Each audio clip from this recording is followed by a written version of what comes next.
검찰 비상계엄 특별수사본부가 윤석열 대통령에게 2차 소환 조사를 통보했습니다. 앞서 윤 대통령은 한 차례 검찰의 소환 요구를 불응한 바 있습니다. 네, 자세한 내용 현장에 나가 있는 취재기자 연결해 알아보겠습니다. 진기훈 기자 전해주시죠.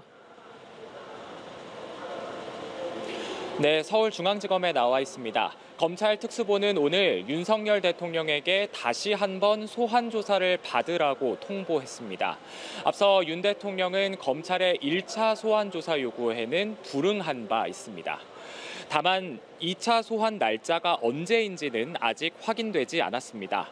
지난 11일 검찰은 윤 대통령에게 내란 우두머리 혐의와 직권남용 혐의의 피의자 신분으로 어제 오전 10시 서울중앙지검에서 소환 조사를 받으라고 요구했는데요. 윤 대통령이 이 요구에 응하지 않으면서 검찰의 윤 대통령 첫 소환 조사는 불발됐습니다.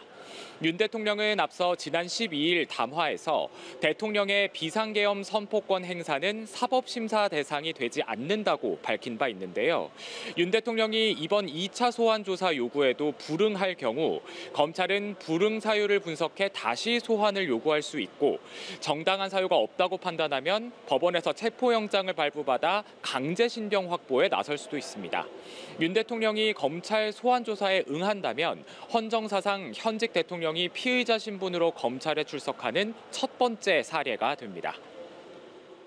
네, 군 수뇌부들에 대한 구속심사도 진행 중인데 군사법원이 곽종근 특수전 사령관에 대한 구속영장을 발부했다고요.